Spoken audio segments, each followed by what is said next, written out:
Jujutsu Kaisen का chapter 270 आ चुका है एंड जैसे कि मैंने बोला था गैगे ने इस चैप्टर में सारे कैरेक्टर्स का प्रॉपर्ली रैप अप किया है। चैप्टर तो तुम लोगों ने ऑलरेडी पढ़ी लिया होगा, सो उसके बारे में बात नहीं करेंगे, बट लास्ट चैप्टर में बहुत सारी चीजें रिवील हुई थी जिसमें से सबसे बड़ा आई थिंक कलिंग गेम का न्यू प्लेयर एंड मे भी जेजे के पार्ट 2 के हिंट्स थे। देखो वैसे मैं गोजो कमबैक एंड जेजे के पार्ट 2 पर 1000 से ज्यादा थ्योरीज पढ़ चुका हूं, लेकिन थर्सडे को इस चीज पर एक अलग लेवल पर क्रेज चल रहा था। सीरियसली गोजो के लिए फैंस को ज्यादा ही पागल हो जाते हैं। एनीवेज ये मेरे गोजो कमबैक एंड पार्ट 2 के ऊपर लास्ट वीडियो है, बिकॉज़ नेक्स्ट थर्सडे को हम लोग को सारे आंसर्स मिल जाएंगे एंड ये लास्ट चांस भी इसके बारे में बात करने का। सो बिना टाइम वेस्ट किए सीधे स्टार्ट करते हैं।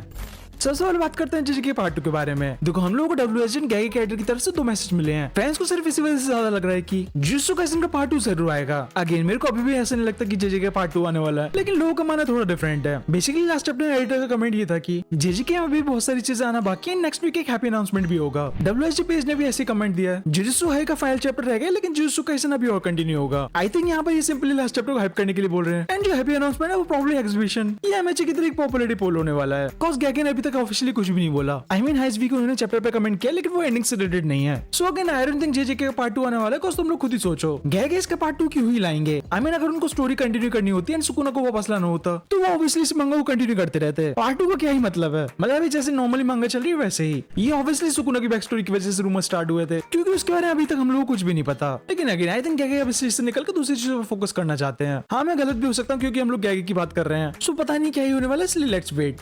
अब बात करते हैं गोजो के कमबैक के ऊपर। लास्ट कुछ चैप्टर्स में फैंस के हिसाब से कई हिंट्स मिले हैं जिससे क्लियरली पता चल रहा है कि गोजो नेक्स्ट चैप्टर में मतलब लास्ट चैप्टर में वापस आ सकता है। ये सारे फैंस की तरफ से हेडकैनन्स एंड थ्योरीज हैं, कौन अभी सारे लोग कोप कर रहे हैं।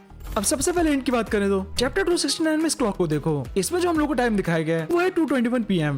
अब यहाँ से चलते हैं चैप्टर 221 पर। जिसको नहीं पता ये वही वाला चैप्टर है जिसमें गोजो फाइनली वापस आया था, तो लोगों को लग रहा है कि काइंड हिंट है उसके कमबैक पर। नेक्स्ट चलते हैं इसी चैप्टर के नेक्स्ट हिंट पर। यहाँ पर जब कैरेक्टर्स फाइट से रिलेटेड चीजों को डिस्कस कर रहे थे, बेसिकली ये लोग डिस्कस कर रहे थे कि कैसी चीजें डिफरेंट हो सकती थी। वहाँ पर लिटरली सभी लोगों की बात हो रही थी, इवन चोजो की डेथ का भी जिक्र किया गया था, लेकिन गोजो की डेथ के बारे में कुछ भी नहीं बताया, कोई एक्नॉलेजमेंट नहीं, इवन कोई ग्रीफ भी नहीं, जबकि उसने सुकुना के अगेंस्ट इतना सब किया। फिर भी किसी ने भी लिटरली गोजो की डेथ के बारे में कुछ भी नहीं बोला। एंड एक और चीज, जब यूटा अपनी बॉडी में वापस आने का एक्सप्लेनेशन दे रहा था तब उसने सिर्फ ये बोला था कि कहने की सिटी बर्न आउट हो गई थी एंड इसलिए वो ऑटोमेटिकली गोजो की बॉडी से बाहर आ गया। हाँ यहाँ पर लिटरली सिर्फ इतना ही बताया गया था। हम लोग को अभी तक नहीं पता कि गोजो की बॉडी के साथ क्या हुआ। Now here's the most important part. हम लोग को इस चैप्टर में एक क्लॉक पैनल तब दिखाया गया था जब ये लाइफ स्पैन बाउंड्री को मेंशन कर रहे थे। बेसिकली हम लोग को यहाँ पर बताया गया था कि कर्ज एनर्जी को लाइफ एनर्जी में कन्वर्ट एंड ट्रांसमिट करना पॉसिबल है। इसी से एक थ्योरी ट्विटर पर बहुत पॉपुलर है कि गोजो अपनी एक आई को सैक्रिफाइस करके वापस आ जाएगा। इसके बारे में बहुत सारे हिंट्स दिए गए हैं, जैसे कि 51 चैप्टर में। इस चैप्टर के कवर पेज में हम लोग को गोजो की एक सिंगल आई दिखाई गई है एंड ये वही वाले चैप्टर पे जिसमें हानमी अपनी सिटी को एक्सप्लेन कर रहा था। मैं पूरा एक्सप्लेन नहीं कर रहा, फिर से तुम लोग फिर से चैप्टर 51 पढ़ लेना तो समझ जाओगे। अब तुम लोग खुद सोचो हमें ये टाइम क्यों दिखाया गया था जब हम लाइफ स्पैन बाउंड्री के बारे में बात कर रहे थे, ये ना लाइफ एनर्जी के बारे में। Kind of coincidence? हाँ मे बी।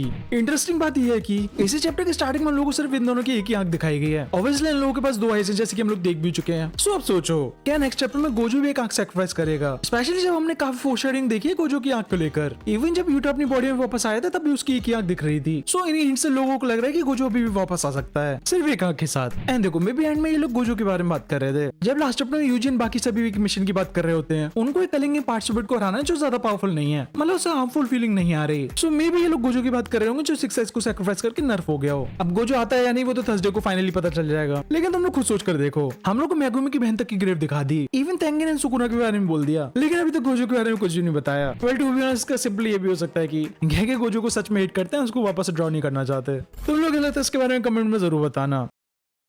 そうかそうだなそうだな